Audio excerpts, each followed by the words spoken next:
another quick turnaround for you guys. Yeah. What have the last 2 days been after a strong defensive performance, but obviously you weren't able to produce goals. Now looking ahead to a very difficult away match. Yeah, I think first and foremost to get the guys that played heavy minutes recovered.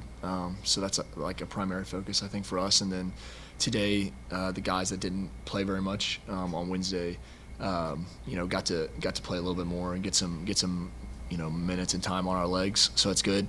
But going into tomorrow, I think everyone feels pretty good, from a recovery standpoint. So we should be fine.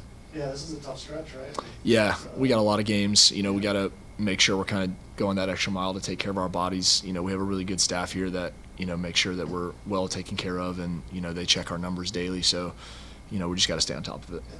What Troy just came in and said Christian's going to be out for a few weeks. How do you adapt without him, and how does that change the way you approach the way you attack? Yeah, that's a great question. I mean, obviously Christian's a huge leader for us on and off the field. We really look to him to be that guy for us in the final third. But I think it's a huge opportunity for a lot of the guys on our team to step up. We got some guys that are coming back from injury as well that are going to be healthy for the game this weekend. And I think it's a huge opportunity for them to get more minutes under their belt and really prove, that they can be that guy too for us. I think sometimes with Christian on the field, like, we do become somewhat one-dimensional. So I think, this could be a great opportunity for not only those individuals, but for us as a team to really spread the ball around a little bit more and be creative and be ourselves in that final third instead of always, like, looking for Chris. But obviously, huge loss. We want him on the field anytime he's healthy. And, I wish him a quick recovery. Any good Barraza stories behind the scenes that we don't see out in? No, I mean, he had an unbelievable performance the other night. He really did. I mean, it was a big deal for him just because that was his old club. He was definitely up for that. Anytime a player gets to play against their old club, it's a big deal, and I'm glad that he was able to kind of put the performance in that he did. But no, man, he just he puts his head down. He works hard. He's good teammate. Yeah. I had a couple questions about teammates as well. I mean, obviously you've just come back from a long injury layover, and now Jackson Hopkins, he got his first minutes. I don't know if it has an extra weight for you seeing a player like that return, but can you speak a little bit about him, what you've seen from him to get back on the field? Yeah, great point. Jackson's such a good player. I think he's been out for so many months that you kind of forget about that, and then just seeing him step on the field the other night, you saw flashes of, like, what he's capable of doing and what he can do for us. Such a good kid, such a good player. I made a point to go up to him after the game to just congratulate him on his way back, because obviously I know what it's like to have a long recovery and to finally get back on the field, and what that moment was like for me. So I know for him that was a huge accomplishment. I know he's been working so hard. Him and I have done a lot of rehab and work together, and a lot of tough sessions out on the field, privately. But he's worked hard, and he deserves every minute on the field, and hopefully he'll get some more minutes this weekend. Awesome. And then the other question I had on the defensive side, you've played both. You played in the center back three. You played out wide on the right. Yeah. Obviously now we're playing kind of that center back three. Can you kind of speak about, like, what's different in your preparation and what different things you have to channel in order to be successful in either one? Yeah, I think the center back role and the wing back role are completely different. Troy asks a lot of our wing backs. Schneggy and Aaron are unbelievable in those positions just because they're able to really control their workload. They run a lot. They work really hard. But from a mentality perspective, I think it remains the same. Like, I think you want to be aggressive. You want to just make sure that you continue to do your role as best you can. For me, I feel really comfortable in both of those positions, or wherever he puts me on the field. So anytime my number gets called, and I think Troy feels that as well. Like, I feels like he feels confident that he could put me in any of those spots. But preparation remains the same, regardless if it's a center back position or a wing back spot. Just because I feel like I've played both of them for so long, like, I feel confident going in there and doing a role regardless of which one it is. Great.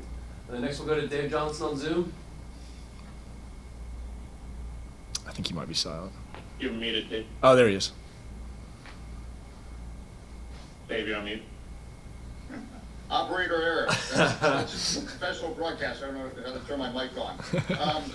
Can you just talk about Luis Barraza for the last 2 games, 13 saves, and just, this is not in relation to any other goalkeeper for DC United. We've all done well, and Kim has done well, but just the kind of confidence Luis is giving the team right now. Yeah, 100%. I think, both in Toronto and New York City, when you've got a goalkeeper behind you that you know is going to make a save when it's needed, it gives a lot of confidence to not just the back line, but the whole team.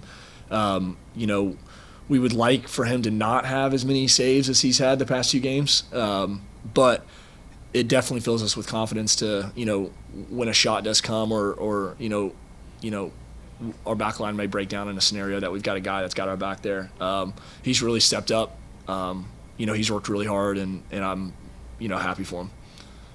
And you guys have stabilized things since, obviously San Jose was tough. Yeah. Is the communication better? What is making a difference? Because communication in any sport is so key on defense. Yeah, 100%. I think one thing we try to focus on in the back is just, our mentality and the way we go about things. I think that we've really focused on, especially after that San Jose game, really staying tight together as a unit, not trying to get stretched out too far to the left or too far to the right, because if we can stay tight, block the middle of the field, we'd much rather the ball go wide and have to defend across than having balls slip through the middle of the field or through the cracks in our back line. So I think kind of reiterating how aggressive we can be on the back line, staying tight with strikers. We really want to try to get our hands on those guys, keep them from making runs through the back line.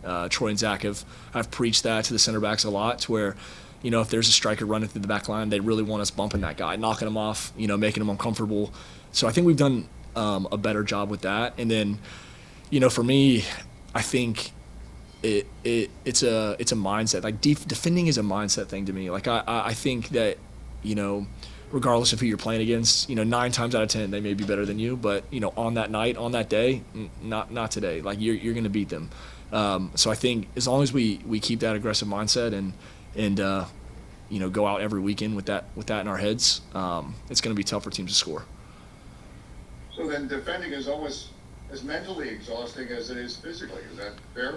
100%. Yeah, 100%. I think, at the end of that, I didn't get to play in the New York City game on the weekend, but I was sitting on the bench mentally exhausted. So I know how those guys must feel, on the field, getting like kind of constant attack after attack and, having to do your jobs. But at the end of the day, a clean sheet's a clean sheet. So it's something that those guys can be really proud of.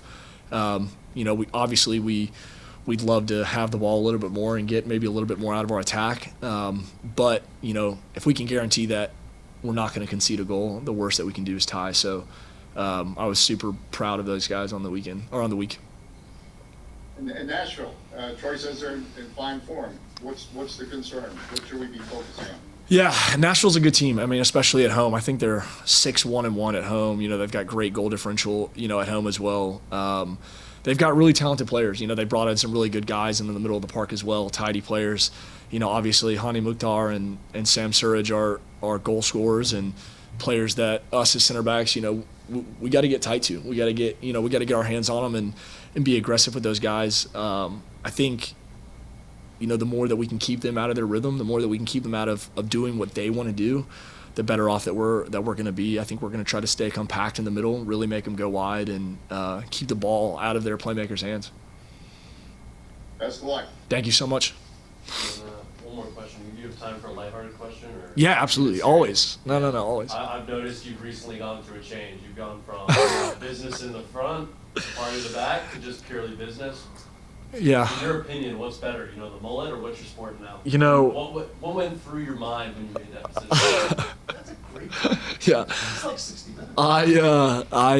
So I've been rocking the mullet for a few months now, and then my wife and kids went out of town a couple days ago, and I was like, man, I'm gonna go get my hair cut. So usually when I go get my hair cut, I don't know what I'm gonna do with my hair until I get there, and I start talking to the barber.